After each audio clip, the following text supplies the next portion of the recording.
다음 여러분이 많이 궁금해하실 접도구역입니다. 근데 이 접도구역이 최근에 많이 완화됐습니다. 완화라기보다는 고속국도가 20m에서 10m로 줄고요. 그리고 일반 국도는 뭐 10m에서 5m로도 줄고, 뭐 그래서 접도구역도 공부를 잘 하시면 가치를 높일 수 있을 겁니다. 원래 접도구역이라고 하는 것은 도로 구조의 파손 금지, 미관 훼손, 교통 위험 방지 등을 위해서 만들어진 것인데, 시군 구도는 접도구역이 없습니다. 원칙이 고속국도는 전 구간이 있는데 20m이던 것이 2014년에 10m로 줄었어요. 그 그림 있죠? 오른편 그림에.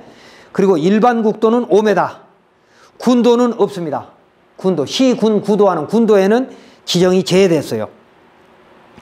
접도구역의 지정권자는 고속국도는 국토부 장관, 일반 국도는 지방국토관리청장, 지방도는 도지사가 하고요.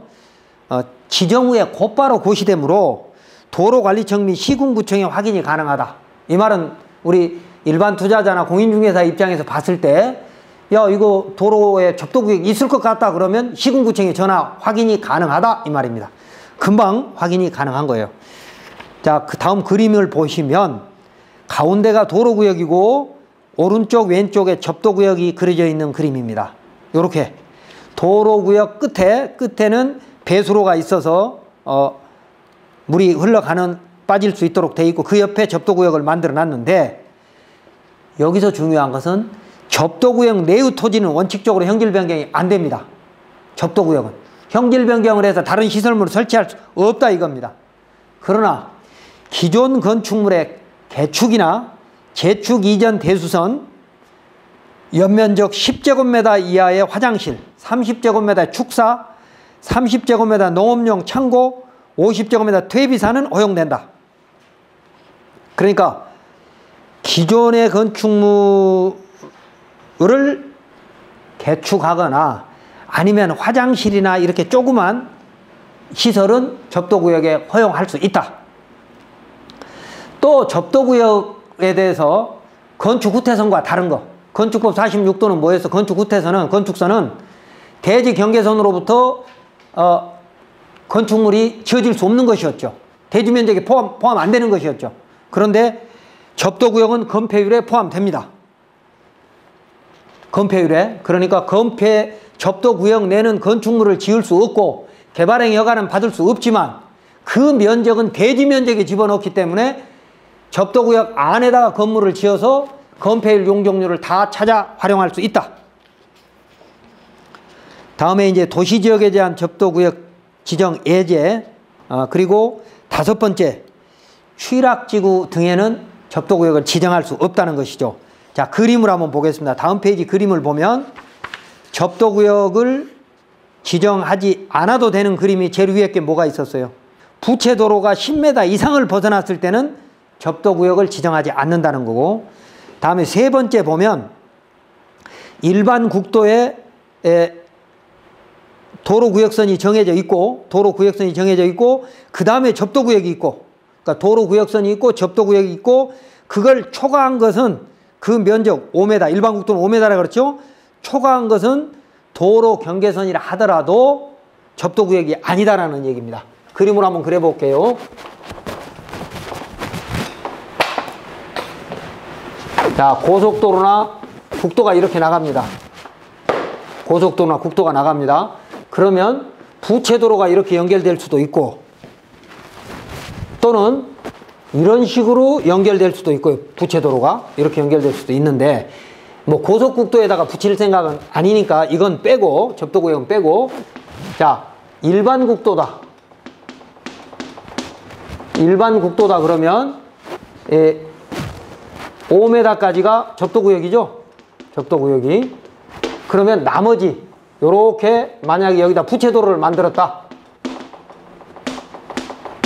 그러면 이 접도구역 내는 형질 변경이 전혀 안 되니까 안 되는 거고, 나머지 땅에는 접도구역이 아니니까 쓸 수 있는데, 이 부채도로 성격에 따라서 붙일 수 있느냐 없느냐는 또 달라지죠.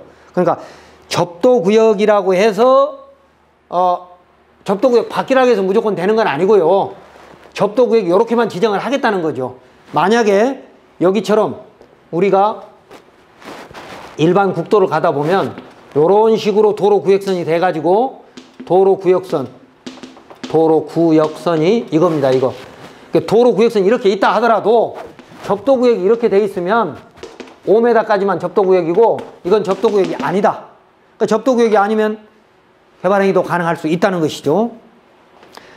그래서 제외하고 지정해라 이렇게 돼 있다는 거고, 그 다음에 이제 접도구역이 아예 없는 거, 그러니까 국도나 지방도는 접도구역이 있어야 되는데 아예 없는 건 뭐냐, 도시지역에서, 다음 그림 있죠. 도시지역에서 집단적 생활 근거지가 붙어 있더라.